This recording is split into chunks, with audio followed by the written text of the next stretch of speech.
What you're watching right now is not just another news flare-up, and it is not simply a personality clash between Donald Trump and Iran's leadership. It is the visible surface of a much older mechanism.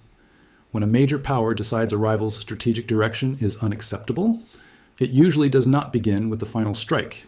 It begins by tightening pressure around the rival's center of decision-making until that center becomes the battlefield. That is the real story. And once you see that pattern, the question changes. The question is no longer, will there be another move? It becomes, what kind of move comes next when pressure has already been built into the system? This matters now because the broader global environment rewards coercion before war. In a world burdened by extreme debt and fragile financial conditions, long conventional wars are not just dangerous. They are brutally expensive, so states reach first for tools that impose costs without immediate full-scale conflict. Sanctions, tariffs, financial isolation, shipping pressure, export controls, and diplomatic segmentation. That is not random rhetoric, that is pressure architecture.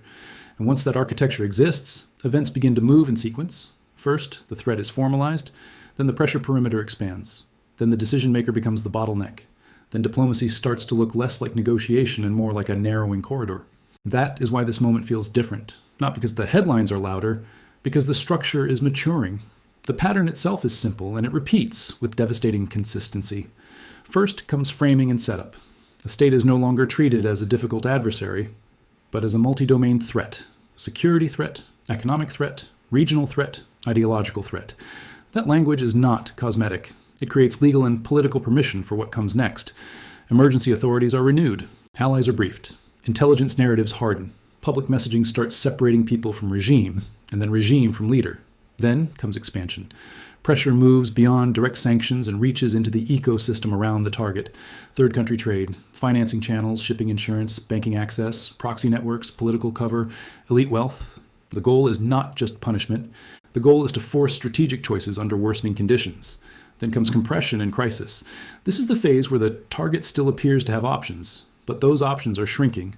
Red lines multiply, timelines shorten, incidents become more dangerous. Negotiations continue, but now under pressure, not alongside it. The system starts dictating the pace more than the leadership does. Then comes the forced outcome. Not always invasion. Sometimes it is a constrained deal, sometimes strategic rollback, sometimes internal fracture, sometimes a later escalation justified by failed diplomacy. But by that stage, the conflict is no longer mainly about the original dispute. It becomes a test of whether the targeted leadership can remain the center of decision-making under compound pressure. That mechanism can sound abstract until you see it repeated. Look at Imperial Japan before Pearl Harbor. Most retellings jump straight to December 1941, but the mechanism began earlier. Japan's expansion in Manchuria and then the wider war in China changed how Washington viewed Tokyo, not as a regional actor seeking room to maneuver, but as an expansionist power threatening the Pacific balance. That was the setup phase. The threat frame came first, then came expansion, tightening U.S. restrictions, material controls, and eventually measures that struck critical resources, especially oil. When assets were frozen in 1941 and Allied coordination tightened, Japan was placed under a strategic fuel clock. This is the point people miss. Japan was not only being punished, it was being compressed. Then came crisis. Diplomacy continued, but the negotiating space kept narrowing because imperial commitments and resource realities were moving in opposite directions. The leadership was no longer choosing from a wide menu. It was choosing under a countdown. And the outcome was catastrophic escalation. Pearl Harbor was not a random eruption from nowhere. It was a terminal decision made inside a rapidly constrained system. Different era, different ideology, same sequence. Now look at Iraq from 1990 to 2003. The pattern repeats. Saddam's invasion of Kuwait created the setup. Iraq was framed as a threat not only to Kuwait, but to regional order, oil security, and international law. Coalition action was built on legal and multinational scaffolding, and that mattered because it enabled a long pressure system, not just a war. After the Gulf War, pressure did not end. It expanded. Sanctions remained. Weapons inspections became leverage. No-fly zones limited sovereignty. Financial restrictions degraded state capacity. What looked like post-war management was, in structural terms, a pressure ecosystem. Then came the long crisis phase. Inspection disputes, compliance accusations, recurring strikes, endless brinkmanship. Saddam was still in office, but Iraq's room for independent maneuver kept shrinking. Sovereignty existed formally, but the system around it had changed. The outcome in 2003 was invasion and regime removal. Whatever arguments people make about intelligence failures or coalition politics, The structural pattern remains clear. Once the pressure system matured, the question became whether Saddam could continue as the decision center under that externally imposed order. The answer became no. Then Libya. Different trigger, same machine. Gaddafi had long been coded as a disruptive, high-risk actor. Even during periods of partial normalization, the reputation remained latent in the system. When the 2011 uprising began, the setup phase was already waiting to be reactivated. Expansion followed fast. Sanctions, asset freezes, diplomatic isolation, then coercive authorization backed by international institutions. Again, the sequence was familiar. Isolate resources, delegitimize leadership, internationalize the crisis, widen pressure. Crisis followed when internal rebellion and external force converged. That kind of compound pressure is often decisive. At that point, the issue was no longer whether Gaddafi could negotiate tactical survival. It was whether he could restore himself as the uncontested center of power. He could not. The outcome was regime collapse and his death. Different coalition, different legal pathway, different justification, same underlying mechanism. Now bring that lens to the present, and the analytical value becomes obvious. The setup phase around Iran is already established. A maximum pressure framework has been restored, aimed at restricting oil revenue and increasing leverage over Iran's strategic programs. And when policy design expands toward countries and commercial actors doing business with Iran, that widens cost exposure beyond Iran itself. That is what matters.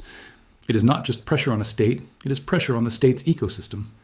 But the deeper point is this. Pressure campaigns do not only target states, they target decision geometry.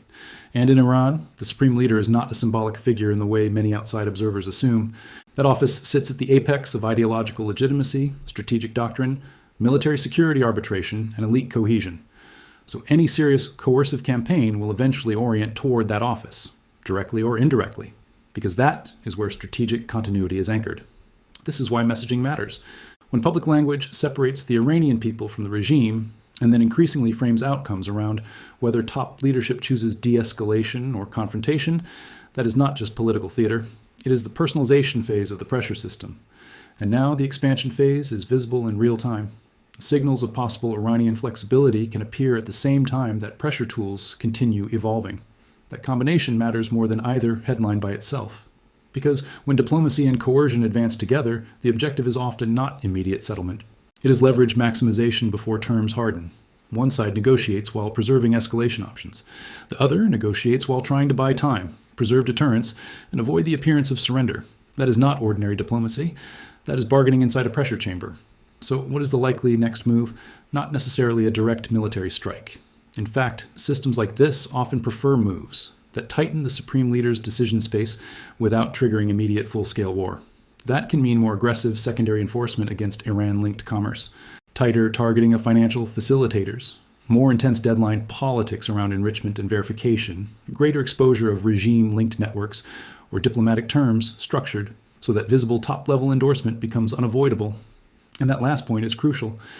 Visible endorsement creates asymmetry.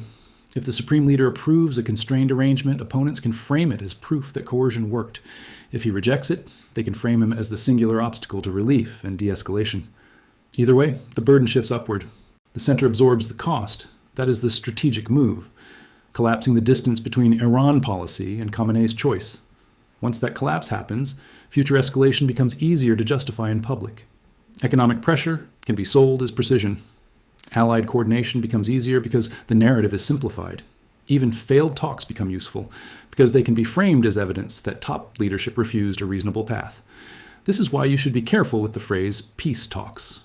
In late-stage pressure systems, talks can be real and still function as instruments of compression. Both things can be true at the same time. Now, to stay analytically honest, this pattern does not guarantee one endpoint. It does not prove war is inevitable. It does not prove regime collapse. What it does show is that once setup and expansion are in place, the range of outcomes narrows and the cost of miscalculation rises sharply. That is the point your audience should feel. Not panic, pattern recognition. Because the biggest credibility killer in geopolitical commentary is false certainty. People disengage when they feel they are being sold a script instead of a framework. But when you give them a system they can use, they stay. So apply that system to the present. Threat framing and legal setup, already in place. Pressure expansion beyond direct sanctions, visible. Negotiations under active coercion, visible. Decision bottleneck formation, increasingly likely because the more consequential the trade-offs become, the more the burden concentrates at the top. And once you see that, next move stops meaning one dramatic action. It means the next tightening of the corridor. That corridor can narrow through economics. It can narrow through diplomacy. It can narrow through signaling. It can narrow through coalition messaging. But the direction is the same. And no, this time is different is not an analytical argument by itself. People say American exceptionalism changes the machine. It does not. Great powers still use the same sequence because it is scalable, deniable, and often cheaper than immediate war. People say markets will stabilize everything. Sometimes they do, until they don't. Markets often underprice geopolitical risk until systems cross visible thresholds, and then they reprice all at once. People say technology makes coercion cleaner. Sometimes it only makes it faster, and faster is not always safer. Better surveillance, tighter sanctions enforcement, AI-assisted network targeting, narrative acceleration, these can make expansion more efficient and crisis more compressed. That is the warning.